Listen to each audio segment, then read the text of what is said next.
ইমানের কাপড় পরে আসছি, আমরা মরণের ভয় করি না। সিরাজগঞ্জের শাহজাদপুরে প্রতিষ্ঠিত রবীন্দ্র বিশ্ববিদ্যালয় বাংলাদেশে ৮ বছরের স্থায়ী ক্যাম্পাস নির্মাণ না করায় শিক্ষার্থীরা চরম ক্ষোভ প্রকাশ করে সংবাদ সম্মেলন, মানববন্ধন ও মহাসড়ক অবরোধ কর্মসূচি পালন করেছেন।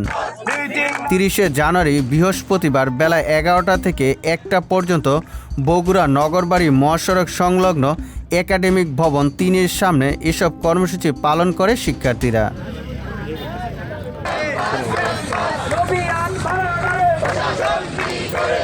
সংবাদ সম্মেলনের মাধ্যমে শিক্ষার্থীরা জানায়, রবীন্দ্র বিশ্ববিদ্যালয়ের ব্যর্থ প্রশাসন ৮ বছরেরও কোনো ফলপ্রসূ কার্যক্রম দেখাতে পারেনি স্থায়ী ক্যাম্পাস নির্মাণে। সরকারকেও যৌক্তিক সময় দেয়া হলেও কোনো সুরাহা মেলেনি। সাধারণ শিক্ষার্থীদের নিজেদের টাকায় ভাড়া বাসাবাড়িতে থেকে পকেটের টাকায় খাওয়া দাওয়া করতে হচ্ছে।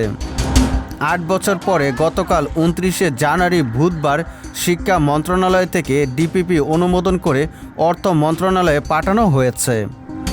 আগামী ১০শে ফেব্রুয়ারির মধ্যে এখানে স্থায়ী ক্যাম্পাসের বিষয়টি চূড়ান্ত ফয়সালা না আসলে সচিবালয় ঘেরাও সহ কঠোর লাগাতার আন্দোলনে যাবার আলটিমেটাম দেয়া হয়েছে।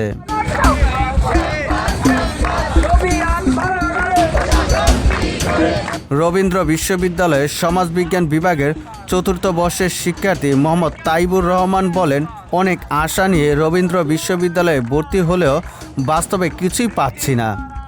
লাইব্রেরি, আবাসন ও শিক্ষার মুক্ত চর্চার সুযোগ মিলছে না। নিজস্ব অর্থ খরচ করে মেসে ভাড়া থেকে শিক্ষা কার্যক্রম চালিয়ে যেতে হচ্ছে, যা পাবলিক বিশ্ববিদ্যালয়ে অধ্যয়নরত সাধারণ শিক্ষার্থীদের জন্য অত্যন্ত বেদনাদায়ক বটে। যখন বারবার ব্যর্থ হচ্ছে তখন আমরা হতাশায় নিমজ্জিত। আমাদের রাজপথে নেমে স্থায়ী ক্যাম্পাস আদায়ের বিকল্প নেই। সুজিত মণ্ডল, সবার কথা।